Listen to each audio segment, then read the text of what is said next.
Olá galerinha, eu sou Mário Bahia, estamos aí para a aula 3 do Pré-Universitário Seduc Sergipe, né? Nós já tivemos aí a publicação da aula 2, em duas partes, a primeira parte expositiva e depois a parte de resolução. E agora nós vamos para a aula 3, né? Eu peço que vocês estejam deixando o joinha aí, ativa as notificações e se inscreva no canal, ok? E demais, let's go! Vamos lá para a nossa aula 3, que é a aula sobre números e grandezas proporcionais. E let's go! Let's go! Bom, nesta aula nós vamos estar inicialmente entendendo o que é uma grandeza. Entendemos por grandeza tudo aquilo que pode ser medido ou contado, uma quantidade a ser paga, uma quantidade de objetos, um valor a ser pago, né? Uma quantidade de objetos, uma distância, o tempo entre um determinado acontecimento, né? E a distância entre determinados lugares, enfim.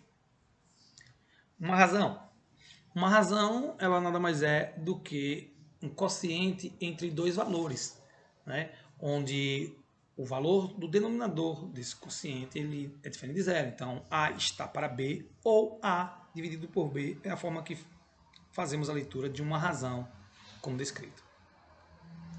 As razões especiais são a velocidade média, que é a distância sobre tempo, a densidade demográfica, que é o número de habitantes sobre área, a densidade, massa sobre volume, que inclusive estivemos usando na aula anterior, na aula de resolução de exercício da aula 2, escala, que é desenho sobre o valor do desenho sobre o valor real, bastante usual essas fórmulas no Enem.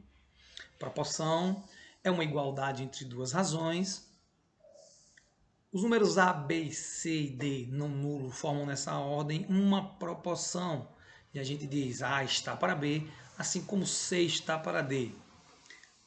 A propriedade fundamental das proporções é conhecida de nós, que diz que o produto dos meios é igual ao produto dos extremos. Nós temos outras propriedades das proporções. Peço que estejam olhando que volta e meia a gente acaba de necessitar usar essas outras propriedades. Mas essa, a mais usual, que nós já conhecemos, a famosa cruz credo. Ou o produto dos meios é igual ao produto dos extremos. A vezes D é igual a B vezes C. Grandezas diretamente proporcionais. Eu vou chamar grandezas diretamente proporcionais, eu vou abreviar por G e P, para que vocês fiquem entendendo quando a gente tiver resolvendo exercícios, eu sempre irei usar o termo GDP, grandezas diretamente proporcionais, ok? Duas grandezas são diretamente proporcionais quando ambas aumentam ou diminuem na mesma proporção. A razão entre os dois valores da primeira é igual à razão entre os valores correspondentes da segunda. Eu vou usar como exemplo uma situação em que, para exemplificar duas grandezas diretamente proporcionais, GDP, a situação em que nós estamos em um posto de gasolina e pretendemos abastecer um veículo com a quantidade L de litros de combustível. É claro que ao abastecer nós vamos pagar um valor P. Quanto mais litros de gasolina tiver no nosso abastecimento, maior será o valor a ser pago. Quanto menos litros de combustíveis no abastecimento, menor será o valor a ser pago. Ou seja, a quantidade de litros de combustível e o valor a ser pago em um abastecimento são grandezas diretamente proporcionais. Grandezas inversamente proporcionais, que eu vou chamar de G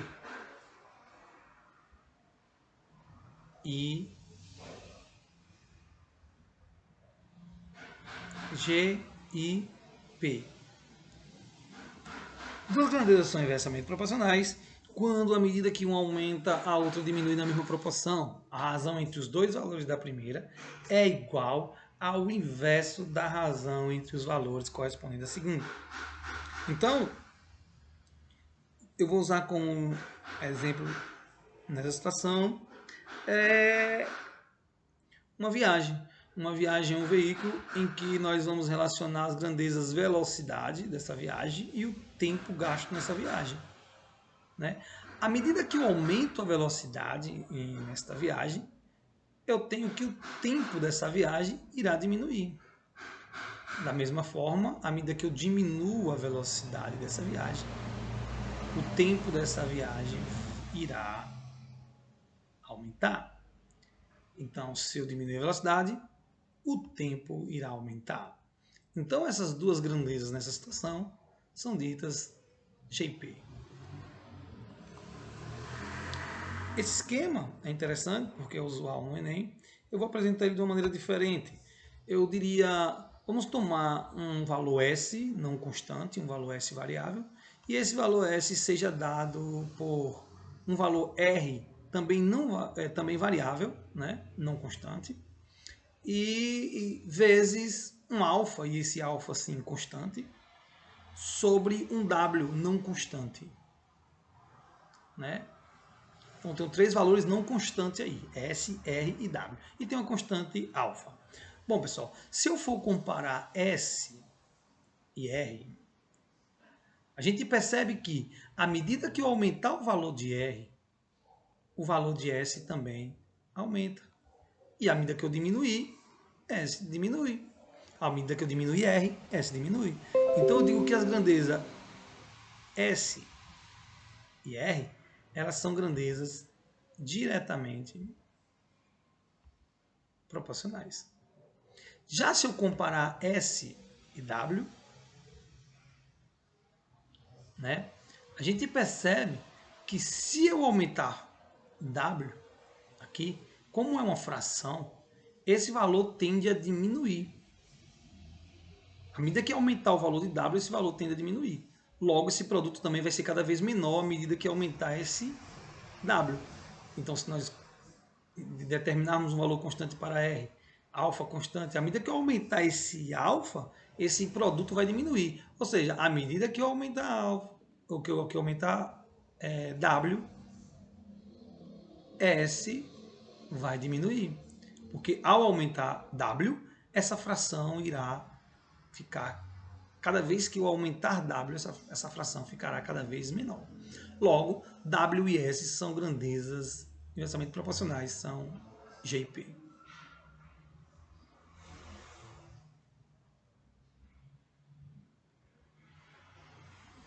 Ok? Então, vamos para a prática. Nós temos uma questão do Pré-Uni SEDUC 2017 de acesso. Para ocupar a cadeira de vereador de um determinado município, observa-se para a votação aos candidatos a vereador de um município o número de votos válidos dividido pelo número de vagas. Com isso, chega-se ao resultado que também é chamado de quociente eleitoral. Esse elemento é importante para determinar a quantidade mínima de votos que é preciso para que se possam garantir cadeiras na Câmara Municipal. Em uma determinada cidade, o quociente eleitoral é de 324. Sabendo que nessa cidade existem 20 vagas para vereador e 9.300 eleitores, a quantidade de votos não válidos é... Bom, pessoal, eu tenho uma quantidade de vereador, quero encontrar a quantidade de votos não válidos.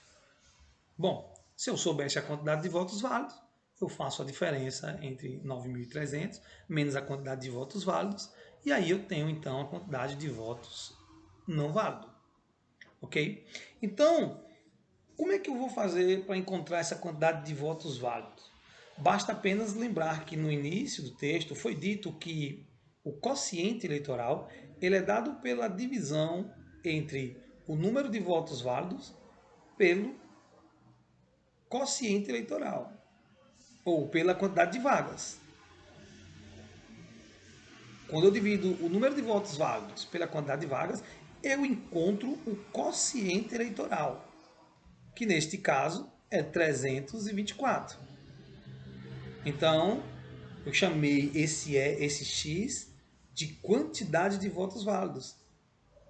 Quantidade de votos válidos, que é o meu objetivo encontrar. E como aqui eu estou diante de uma proporção, a propriedade fundamental me dá que x é igual a 2 vezes 324, é 600 Como eu não estou multiplicando 2 por 324, e sim 20, então isso vai ser igual a 6.480. Então, para mim encontrar agora a quantidade de votos não válidos, basta que eu faça a diferença entre 9.300